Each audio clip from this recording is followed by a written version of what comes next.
Hi, I'm John, author of the Cabin Owner's Manual and realtor with Marty Loveday and Associates.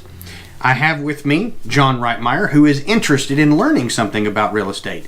John, go ahead and tell us the question that you had. So once I find my broker that I want to use, the next step in the process would be? The broker is going to appoint you an agent, and that agent is going to ask you to fill out an exclusive buyer representation agreement, which is the form that I have laid out here in front of us. Okay, I see. It's several pages thick, so what does this do for me? Okay. First, let me go into just a little bit about how real estate works. The broker would be something, the broker is the boss. The broker is the person that the state holds liable for all of the real estate transaction that goes on in their office. One way to explain this would be something similar to an insurance agent may sell you insurance and work with you on your insurance coverage, but the agent does not provide the insurance coverage for you. Okay. They work for an agency. A broker is loosely similar, okay, where the brokerage would be more like the company, even though it's still a person, and the agent is still an agent. Okay. So if I'm going to be your agent and work with you, I'm going to ask you to fill this out for several reasons. It gives me the exclusive right to represent you. Okay. Just like a lawyer would represent you in court, you want a realtor to represent you in your real estate dealings. Okay. The reason is because that keeps you from breaking any laws that you can be sued over or gotten in trouble for that you may or may not know because you're not in real estate full-time and don't know, and that's more or less my job. Okay. I see it says exclusive also. Does that mean once I sign this over, you are my exclusive agent and I can't get a different one?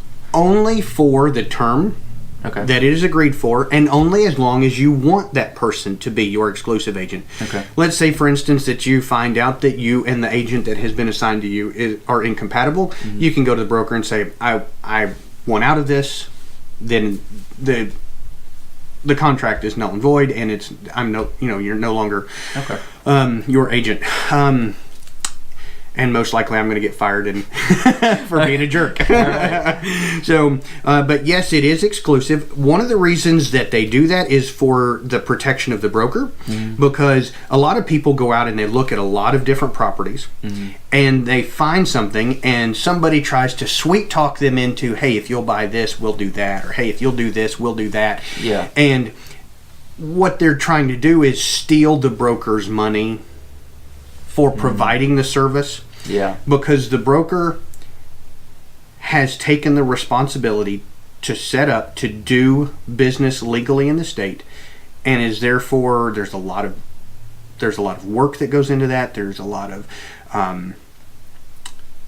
there's just a lot that goes into it, and they want to be protected for what they have, and they want to protect their investment. But also, the biggest factor for you is it's the duties to the client. In other words, this form is going to tell you what you have to do. Okay? It's going to tell you that you are going to have to fill out the paperwork that only you can fill out. You are going to get me in a timely manner forms that you need to get to me, financial information, things of that nature. Yeah, things I want to keep private. Exactly. And I can't ask for, only you can.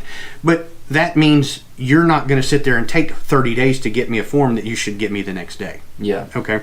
That you're going to, if I tell you, hey, we can't do that, that's illegal, then you're going to stop and not persist and get us both into trouble. Okay.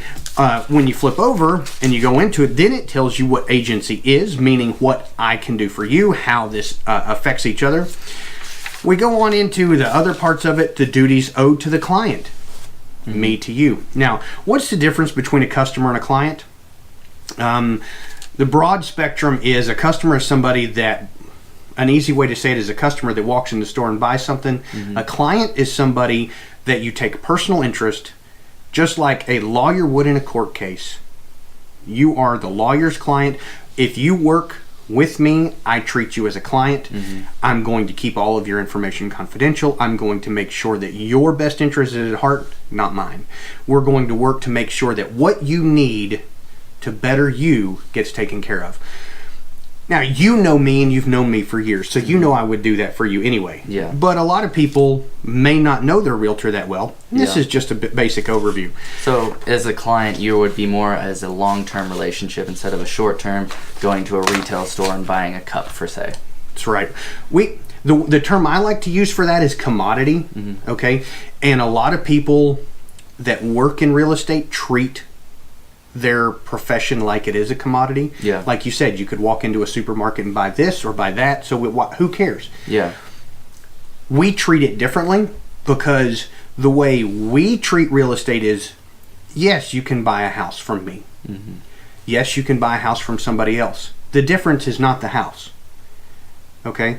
The difference is that we are going to treat you like a client, walk you through and take care of you through the whole process to where you feel like when it's done, You've done a good job. we have done a good job and you have made a good investment. I mean, think about it this way.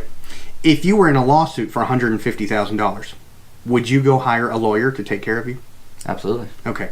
So why would you not hire an expert to take care of you whenever you're going to make a purchase of $150,000?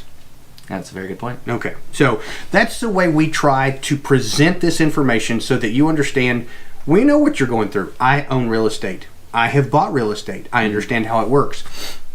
I want you to understand how it works, and I want you to feel comfortable whenever you're spending your money. Absolutely. Okay. The rest of this really comes down to just who's going to do what, how it's going to be done, so that everybody understands if there is anything that goes wrong, we can work it out, and Yeah. nobody gets their feelings hurt. As with all the forms that the state of Tennessee puts out, you are going to need to get a copy of every form. Absolutely. I recommend that you read every form. Now, I know a lot of people would not want to. My recommendation is if you're going to sign something and you're going to put your name behind it, that you should read it and understand it. Obviously, there's 271 lines of information on this piece of paper. Quite a bit. Yeah, that's a lot. And so we're not going to go over all of it in the video. But more or less, it comes down to the exclusive buyer representation agreement means that exclusively you are going to use my brokerage firm and my broker is going to appoint me to work for you, the buyer. I'm going to represent you so that I help you stay within all boundaries, laws, and keep yourself safe and protect your investment so that whenever you buy it, you don't get scammed. Make sure my money is safe. Make sure your money's safe. And that's what it comes down to. So some people, by the way, balk at signing this because they say, well, why would I sign that? What if I find somebody that's going to do a better job? My question is, if you're going to look at that way with your real estate agent, then you don't have the right real estate agent. Yeah. Because if you really are worried about that, then you need to get a better relationship with a realtor. And I'm not joking, because you want somebody that you know is going to take care of you. Absolutely. Any other questions? I think that's it for right now. Okay, good deal. Guys, this has been John with the Cabin Owner's Manual and my friend John, and we hope to see you soon. Have a good day. Bye.